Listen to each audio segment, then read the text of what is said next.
I was about to say, I'm going back. Calling back today. Calling back today. That's the beauty of it. All right, good job. Oh my God. Okay, so let's jump into today. So what I want to talk about today, the guy that I'm referring to, his name is John Peyton. So John Peyton, so Realogy is the company that owns Century 21, Coldwell Banker, Sotheby's, Better Home and Garden, so on and so forth. Each of those companies has a president. Okay, Mike Meadler is the president of Century 21, for example. John Peyton is the president of all the presidents of the Realogy company. Okay, so he's kind of a big deal in the Realogy world, in the real estate world. So we had the good fortune of talking with John a couple years back, and I was just going through. I always liked John. I like his interviews and stuff like that. And I'm, again, always interested in people that are, pretty successful in business. And the guy who's the president of the presidents of Realogy seems like he's done a few things right in his life.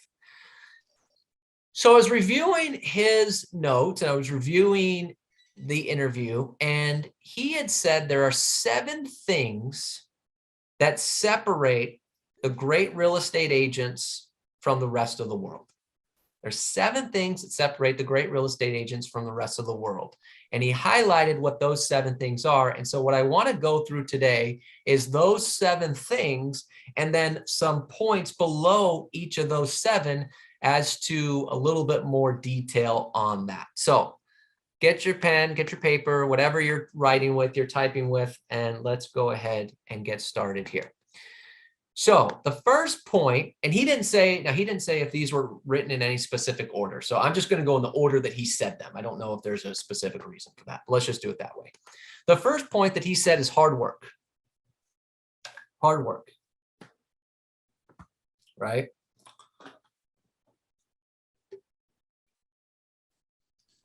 Now, hard work can be kind of vague, right? Hard work can be kind of vague. So everyone's got their own definition of hard work. Here's my individual basic definition of hard work. Okay. Hard work is either working more than others. Hard work is either working more than others or doing the hard things that others won't. Hard work is either working more than others or doing the hard things that others won't do. So you're either putting in more hours on the job, or you're working the same hours. You're just doing things, the hard stuff that other people don't want to do. So give me an example of, in real estate terms, doing the hard things that others won't do. Prospecting. Cold calling. Prospecting, cold calling. Sure. What else? Scripts. Scripts. Yes. I think I heard door knocking. Yes. Okay, great. Prospecting, cold calling, scripts, door knocking. Gustavo says consistency of action. Yeah, consistency. Sure. Sure. What else? What else? What else would be considered doing hard things in real estate that others won't do? Follow up. Follow up. Sure. Follow up's hard because you have to actually track who to follow up with. Sure. Get it. What else? Being consistent on listing presentations. Being consistent on listing presentations. Yeah. Yeah. There you go. It's much easier to just go into a listing presentation and just wing it. The hard part is learning a script and being consistent with it. Sure. Absolutely. Good. I love it. Okay. So all of you are right. And all of you are pretty much on point with what I wrote down underneath that. Here's a couple other things that I wrote down in hard work. Is working on the days you're scheduled to work. Keeping it very simple. Hard work could simply be working on the days you're scheduled to work. Now, let's be honest here.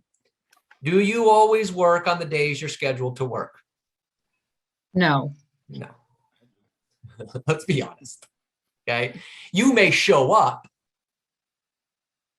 Okay.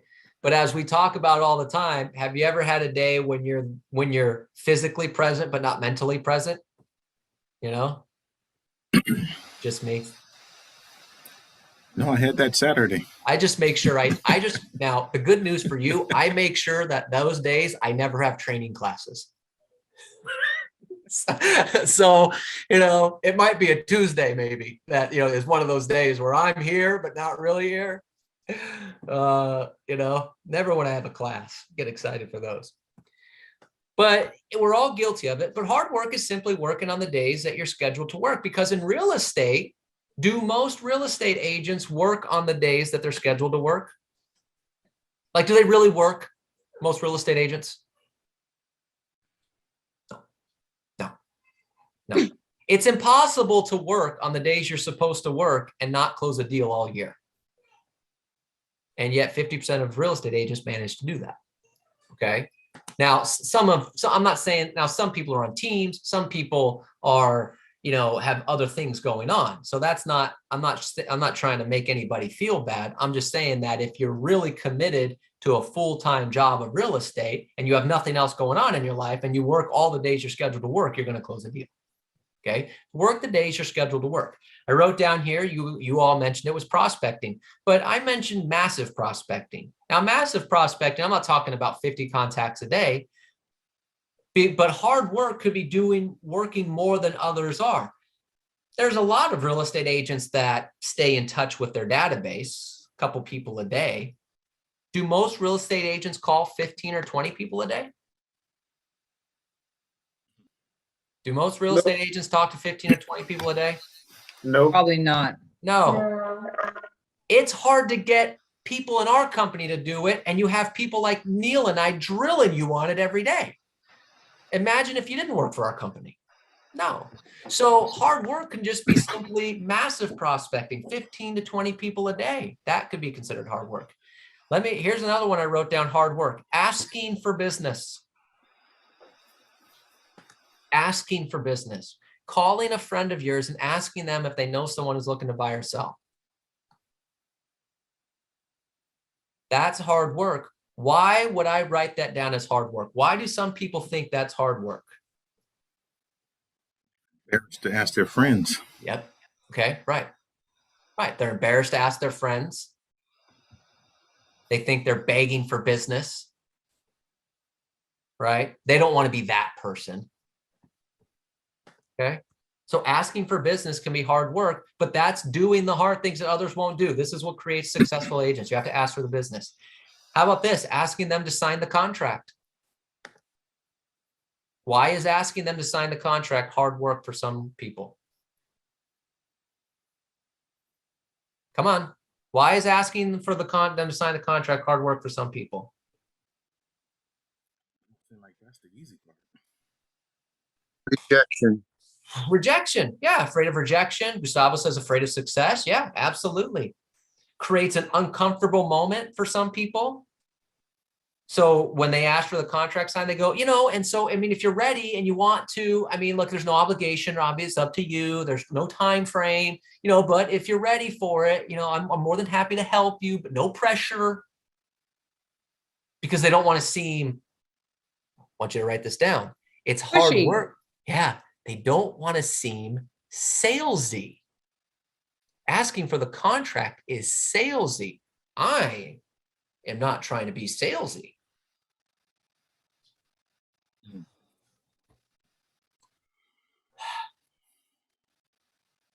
I don't know. This is going to break some of you.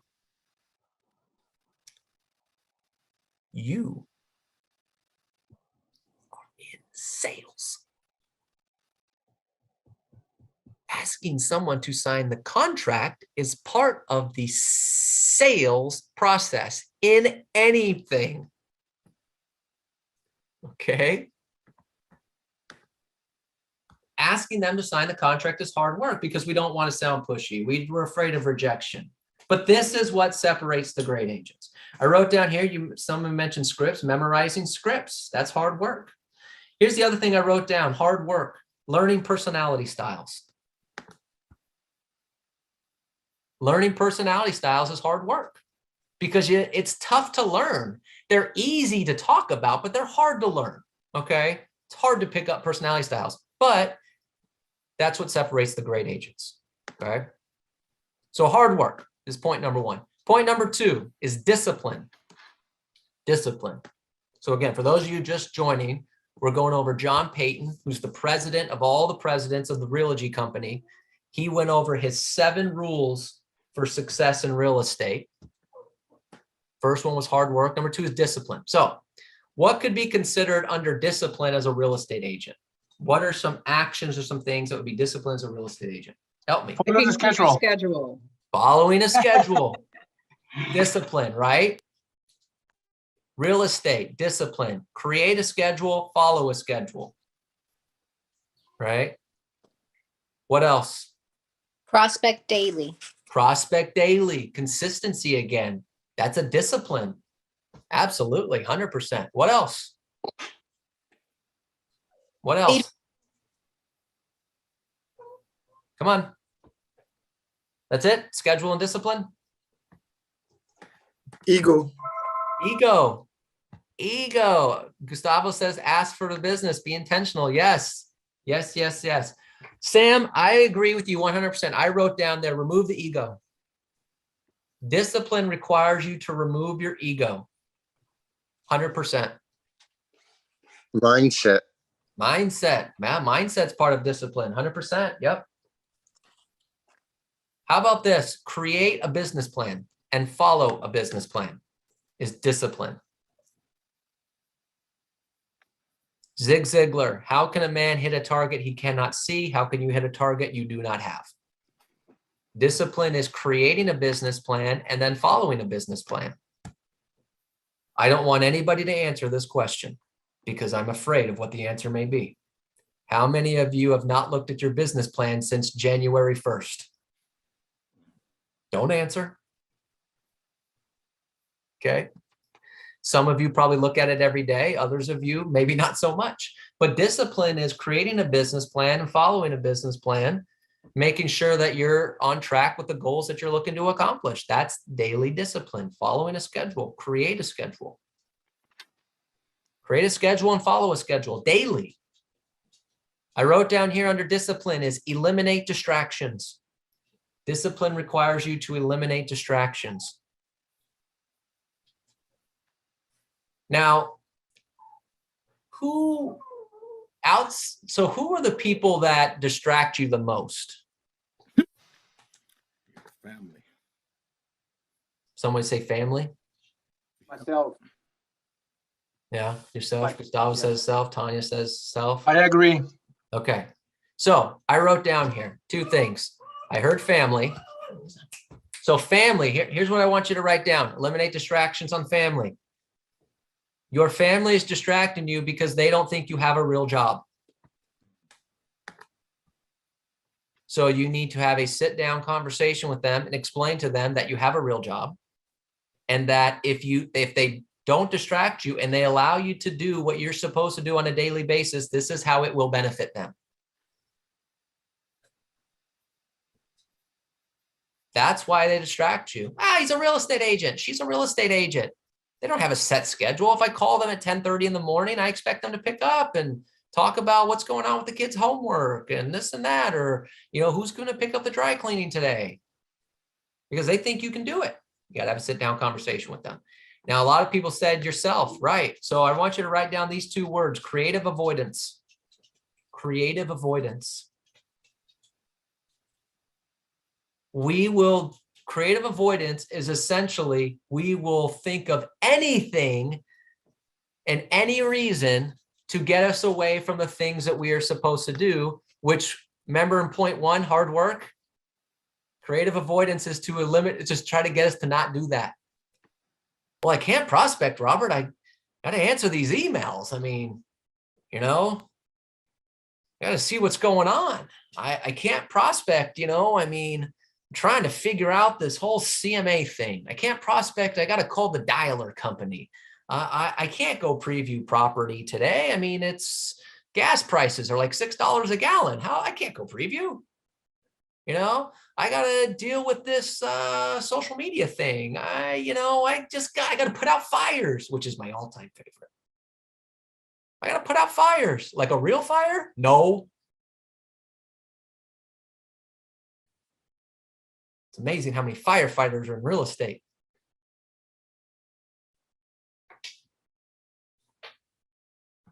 Creative avoidance. We will come up with all kinds of ways to not do what we were supposed to do. So let's revert back to create a business plan and follow a business plan.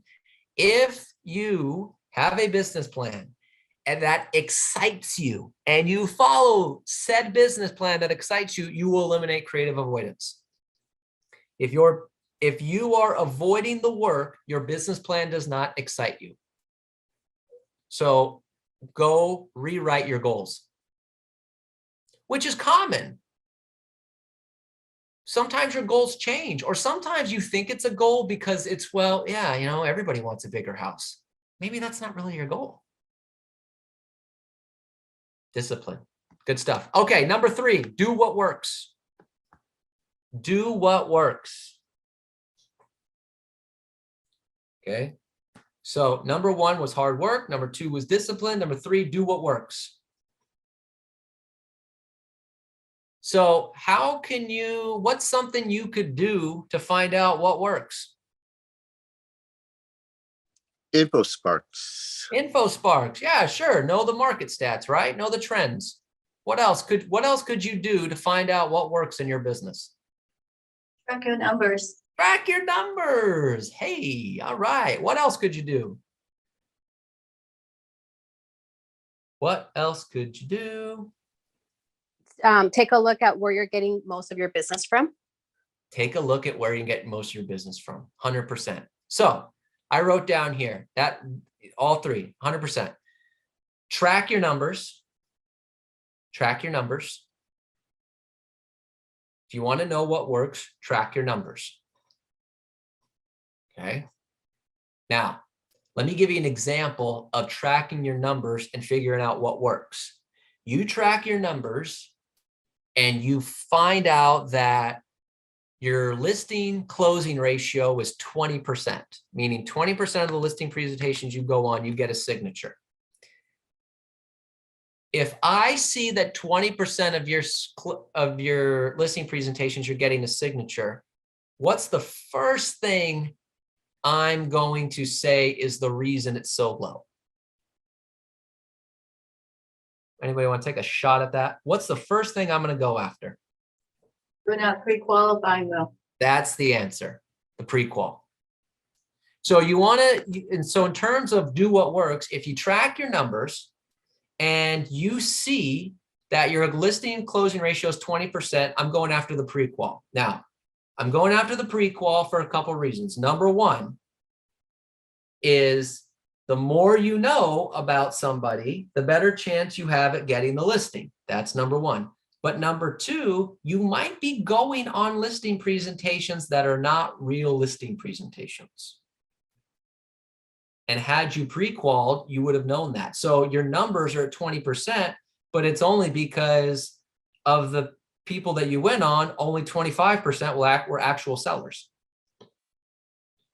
So we need to go back to do what works, such as pre-qual, or don't go on appointments that are not real appointments.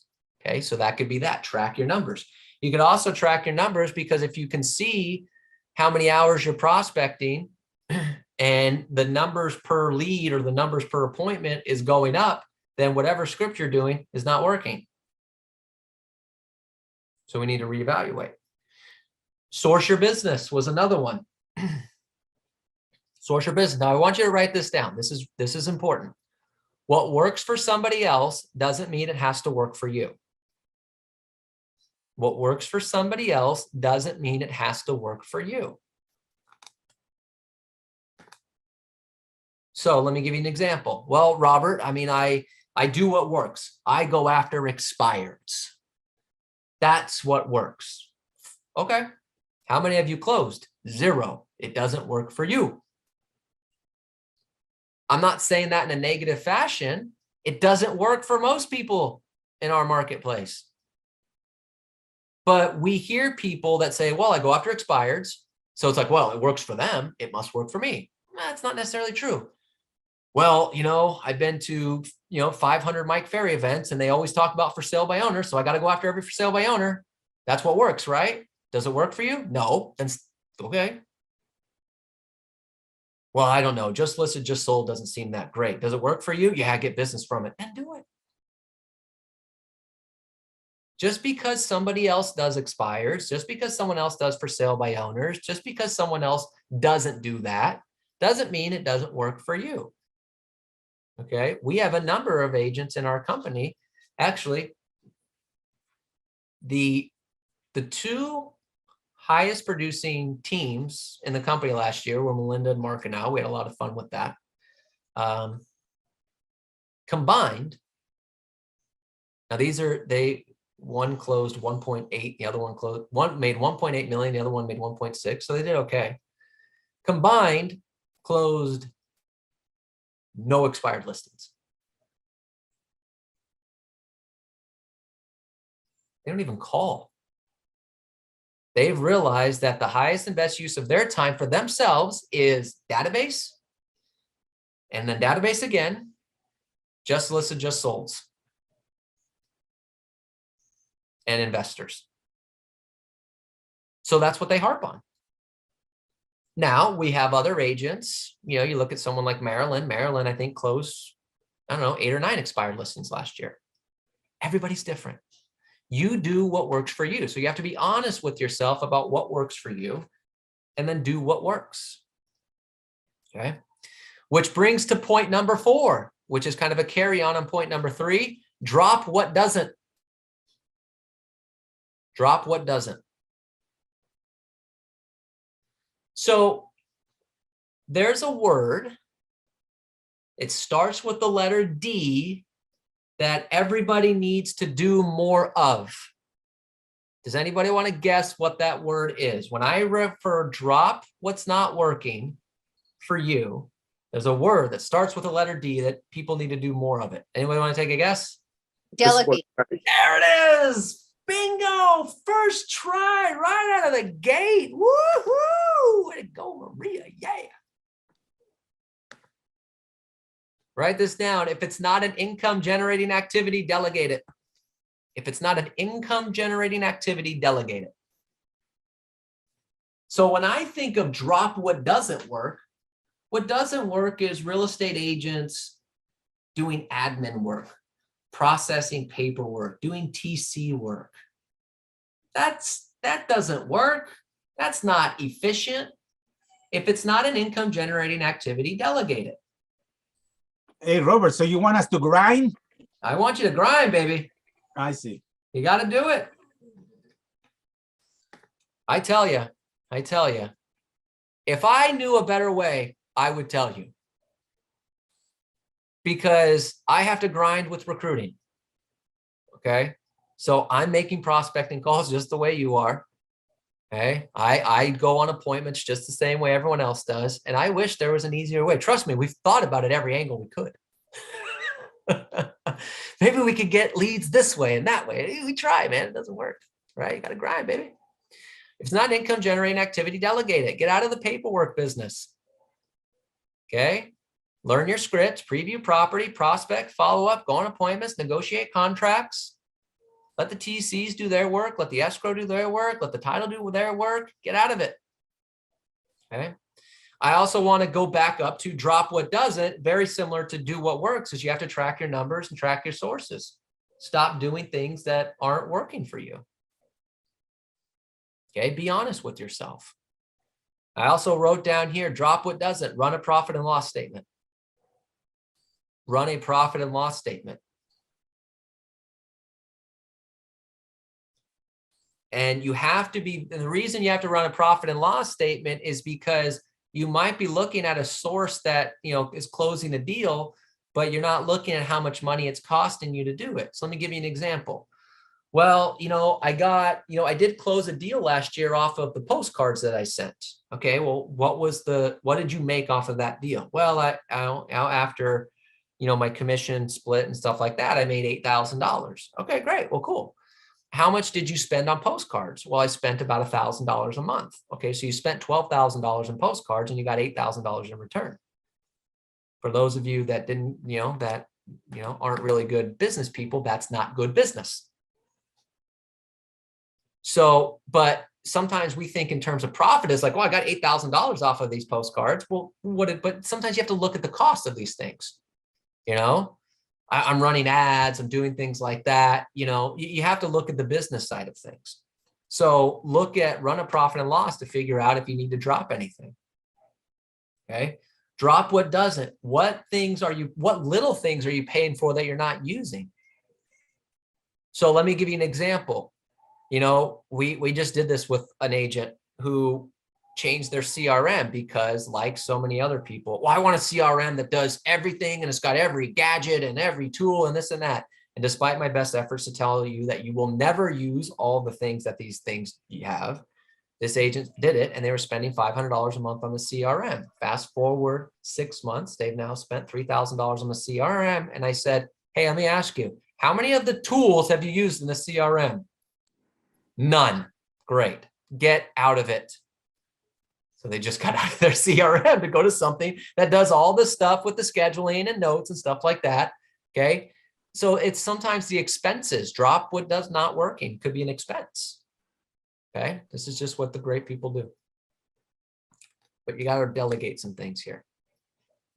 All right. 3 more. Number 5, ability to adapt. Ability to adapt. Great agents have the ability to adapt. So give me an example of the ability to adapt in our world of real estate today. I'm sorry, Robert. What was number 4? Number 4 is drop what doesn't work. Number 3 is do what works. Number 4 is drop what doesn't work.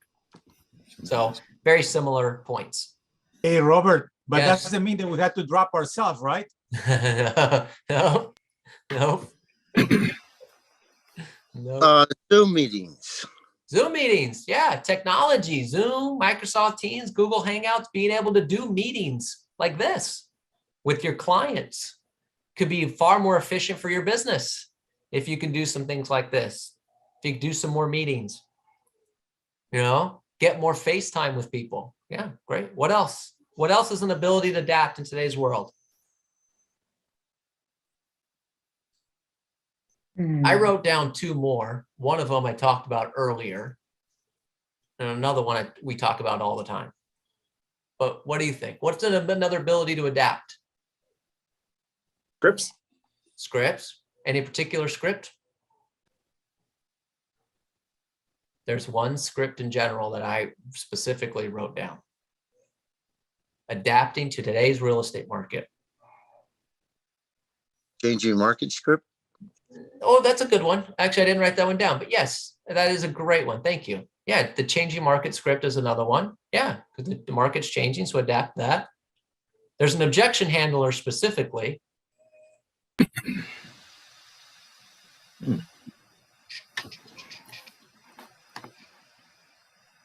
Anyone? What do you plan to do? No. What are you planning? No. There's a specific objection handler that we've adapted the objection handler based on the market. Commission. That's the one Yay! yeah. Ability to adapt. Stop saying you charge 6% commission. Stop saying you charge 6% commission in a marketplace when the buyer's agent's commissions are shrinking at an incredible rate. And we are fighting to get the buyer's agent 3%. And sellers are walking away. I charge whatever, 2.78, 2.75, 3, 2.5, whatever you want to charge. All you have to do is decide what you want to pay the buyer's agent. 2%, great, sign.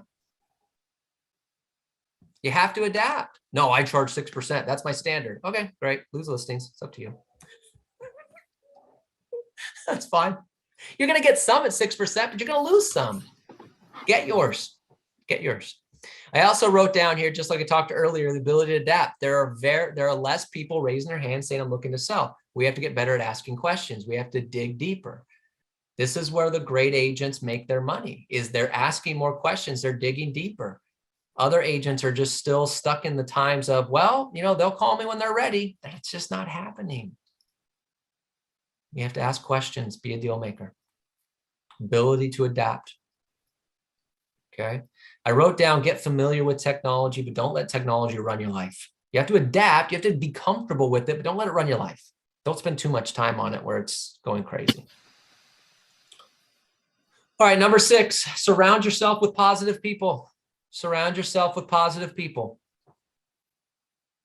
Okay. Great agents surround themselves with positive people. So I wrote down here a couple things. There's a Neil Schwartz quote that I always refer to on surround yourself with positive people. In 5 years, you are the same person you are today, except for the books you read and the people you hang out with. In 5 years, you're the same person you are today, except for the books you read and the people you hang out with. So 5 years from now, you hang around with a certain crowd of people, you're going to be up here, and you hang around with a different crowd of people, you're going to be down here. Okay. I also wrote down, you become who you surround yourself with. Now, in this little Zoom community that we have, we tend to be pretty positive. I'm like the world's, biggest cheerleader. And I mean that by, both enthusiasm and weight. So, we go with both. So we try to be as positive as possible, but we only have so much of your attention. Who are you surrounding yourself with outside of here? I remember Mike told us this at a coach's training one time. He said, all right, let's talk about how much influence you might have over somebody. And he said, okay, so let's say they work 40 hours a week. They have 80 30-minute segments in their work week. Okay. And he said, how long are the coaching calls? He said 20 to 30 minutes. He says, okay, great. So let's say you go 30 minutes, just as a round up. You've taken one 30-minute segment and they have 80 of them in their work week. He said, so you can only make so much of an impact on their week because you're at 1/80th of their time. Now I was on coaching calls. Now within this Zoom community, we have Neil, myself, we have a little bit more because we're doing more training. But the point is that this community can only do so much. Outside of this, you have to be careful of who you're surrounding yourself with. Are you still surrounding yourself with positive people? Or is it positive, great energy within the Zoom community? And then as soon as you log off, it's, the cloud is following you again. So you have to be careful who you surround yourself with. I wrote down here, though, this is an important thought. Some people are negative around you because you allow it. So don't allow it, or they think you're miserable as well, and misery loves company. So don't allow negative people to be negative around you. Stop them. And if they think you're miserable, then that's the way you're perceiving yourself. Don't perceive yourself that way. So see, some people think it's arrogant to talk about success. I don't. Now it's different if you're boasting about it. You're walking around going, I'm so great. Look at me.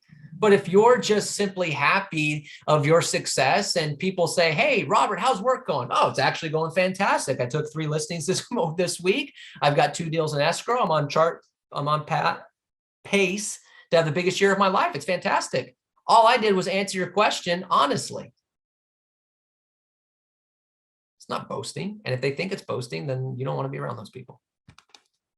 Okay. But they could be negative around you because they think you're miserable as well. And the misery loves company. So you have to be careful. Sometimes it could be you causing this. All right. Then number 7, provide great service. Provide great service. So what would be an example of providing great service? Give me an example.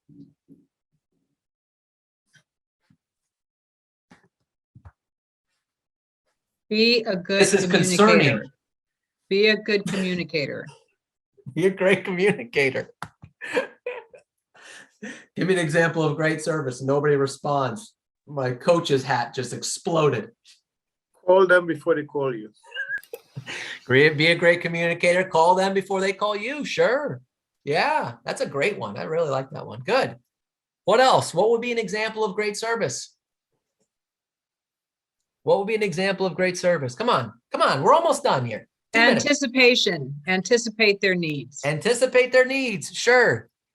You're working with a buyer or seller. You know what they're going through. You know what questions they're going to have. You know the process. Give it to them up front. Sure.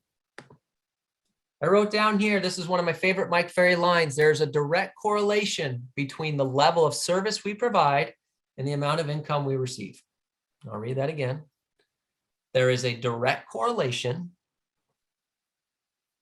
between the level of service we provide and the amount of income we receive. A lot of people can find a deal. They can find a couple deals. What John Peyton's talking about is these are the great agents that always are in deals and have a long-term business here. You can't do that if you're not providing great service. You can find a deal. You can maybe even have a really great year, but eventually it catches up to you. If you want a career to a successful agent, that's a great line right there. You have to provide great service. I wrote down here, great service never ends. Great service never ends. If you don't provide great service when there is no money on the line, you won't be involved when there is. If you don't provide great service when there is no money on the line, you won't be involved when there is. So what do you think I mean by that? Well, it means that if you're not providing great service, whether they are paying you or not, when they are willing to do business, then they won't call you. Sure, exactly. Great service means that even when they're not in the middle of a transaction, I'm still calling them and giving them market updates. I'm still calling them and asking them, hey, I'm sure you've heard, read, or seen something about the real estate market recently. What questions do you have that I can answer? I'm still calling them to check in to see if there's any way I can help them. I'm calling in to see if there's any housing things I can help out with. You need a pool guy. You need a remodeling person. You need a plumber. You need an electrician. Great service never ends. It's not just when there's money on the line.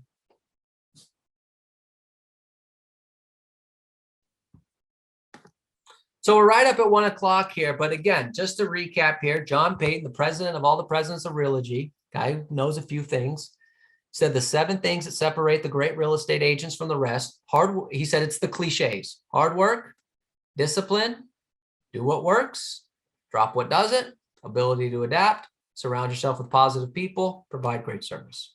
Questions on any of this stuff we went over today? And you said his last name is Peyton? Peyton, P-E-Y-T-O-N, John Peyton. He's the president of all the presidents of the Realogy companies.